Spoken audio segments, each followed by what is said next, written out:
Okay, good morning, good afternoon, good evening, whenever you are choosing to watch this version of our back to school night here. This is Mr. Jones and the overview of what we're going to be doing in Chemistry 2 here this year. Let me just start by introducing myself and give me a little background on me, since this is your first time with your children in my class. I have a degree in geophysics and structural geology from Rutgers. I have a master's degree in that. That's my gig. Chemistry is probably the third topic that I teach. And I have been teaching here this will be my 10th year here. I consider it one of my favorite parts of the year, getting to meet my new sophomores. I do not teach any freshmen, so your children are my young'uns. And one of the great perks and privileges of my job here is that I get to meet these kids here in this year, and then they will all come back to me for physics next year as juniors, and hopefully all of them will come back for my senior elective in geoastrophysics. And a lot of them do that, and I get to watch them grow up and start to turn into those young adult professionals that I see that they're going to be at some point. So it's a real thrill for me. I also am not only a mate's teacher here, I am a former parent. Both of my children went through this program, and since I'm the only physics teacher, I did have them both in my class for physics at the time. My son graduated in 2014, and he majored in pre-veterinary sciences at Rutgers and now works for Banfield Pet Hospitals, which is in Newark. Well, he works in Newark, Delaware. They're the vet's offices that work with Petco. And my daughter graduated in 2012, went to the University of Miami, got a master's degree in environmental engineering, went to Seattle after that for a year and a half and worked as a team leader for Earth Corps, doing restoration work in Seattle. Miami to Seattle. I spend a lot of time on airplanes if I want to see my children, it seems.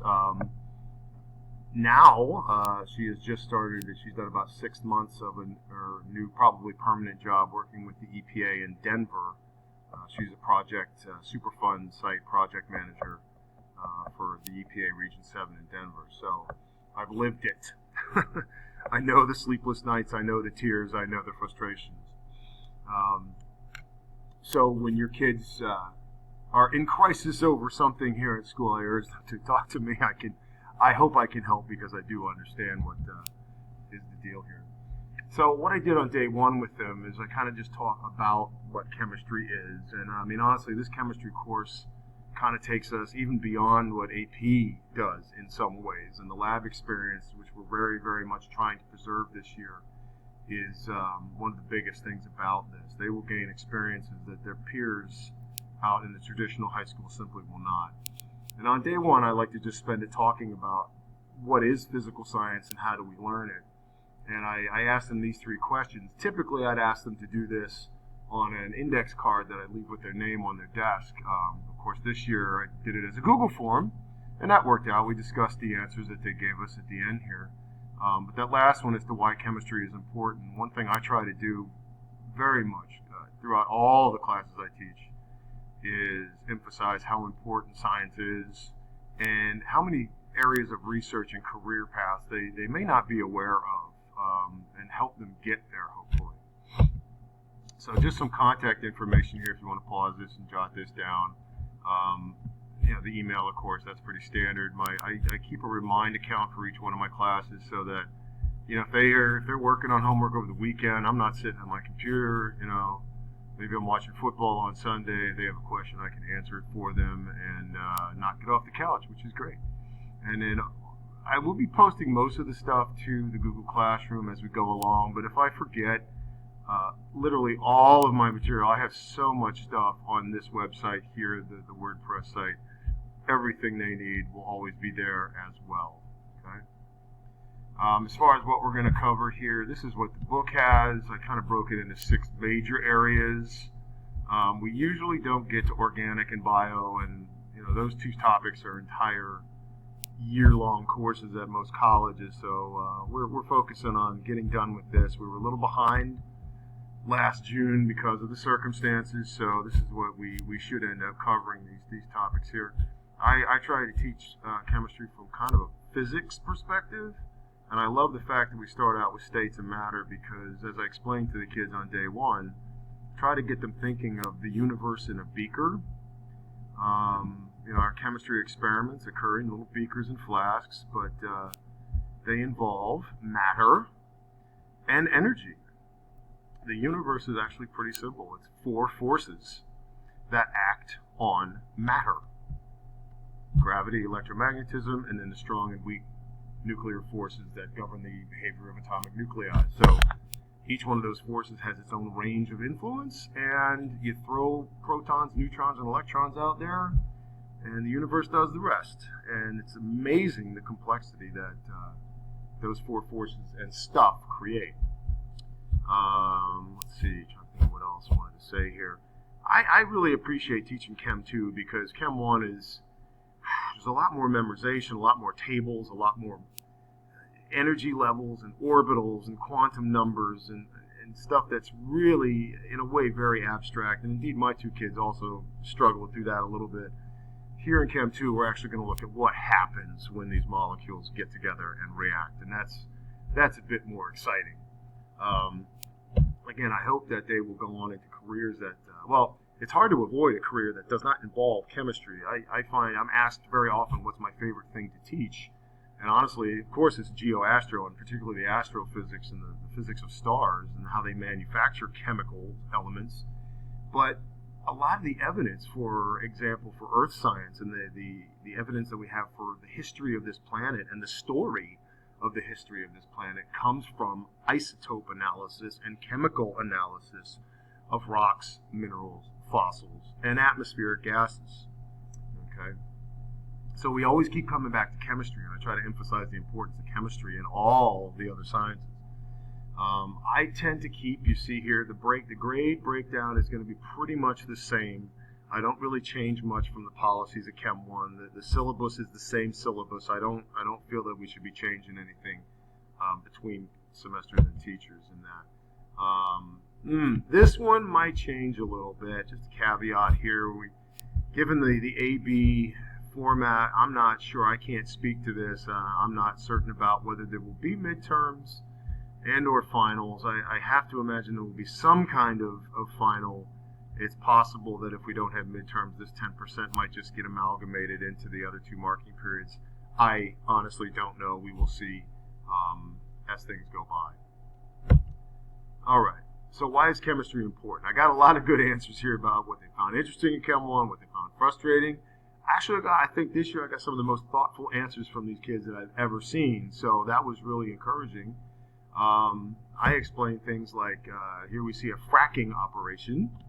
And fracking is, of course, the drilling down to layers of natural gas-bearing shales that the gas is locked into those rocks, and you have to fracture the rocks and break them up so that it loosens the gas and the gas can be brought to the surface.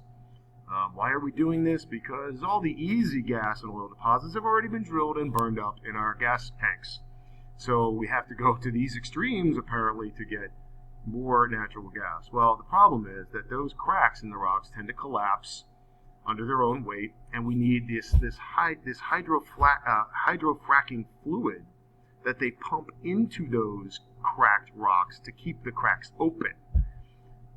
It may surprise you to learn that the companies are under no obligation to release data on what's actually in this fluid that they are pumping into the ground. Chemists might be able to figure that out.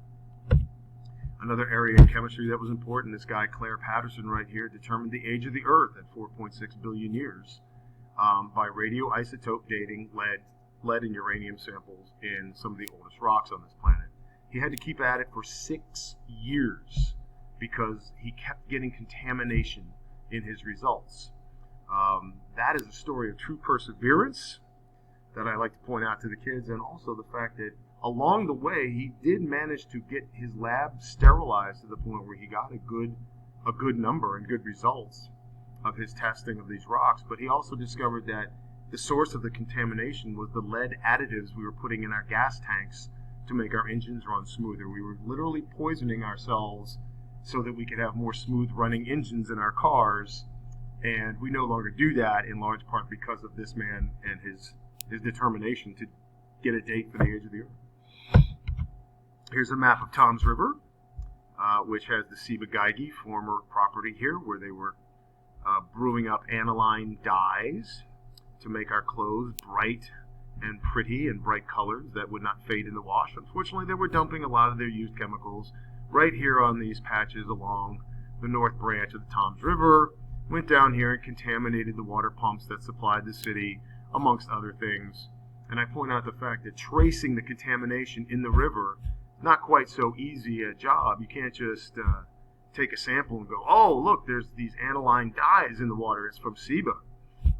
Well, the reason is that once those chemicals get in the water, they tend to break apart the molecules, literally. The ball and stick figures that you might have in your mind of molecules break into pieces. But a talented chemist can look at the pieces, the tinker toy pieces that are left, and put them together to figure out at least a starting piece of evidence what chemicals were dumped, and maybe trace that back to the company. And then there's a lot more to this. This comes from the book that came out about 5-6 years ago, titled Tom's River, which tells the long, sordid tale of this pollution in Tom's River and the investigations into the cancer cluster in children that occurred. And finally, maybe they find themselves at the University of Miami studying environmental engineering, which is a lot of chemistry. This is my daughter, Athena, transporting some samples from her lab to another lab for analysis. And it is Miami, so she has an umbrella to protect the samples along the way.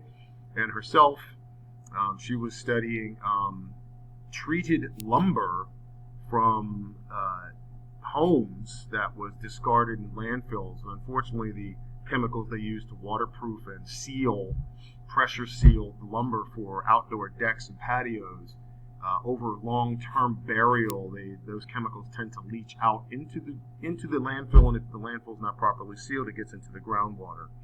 So she had done research in the Florida area. She had done research on samples from, I believe, the Dominican Republic and other islands in the Caribbean.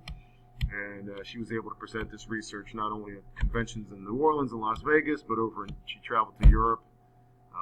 She had a really exciting time. She was in Belgium and Greece presenting her research, and she is certainly the most well-traveled member of my immediate family, I will tell you that. Okay, I look forward to a great semester with your sons and daughters. Thank you for loaning them to me. I am an empty nester and have been for quite some time, and I will tell you, moms and dads, that does have its plus side. It's a little sad, but you have something to look forward to as well. All right. Thank you very much.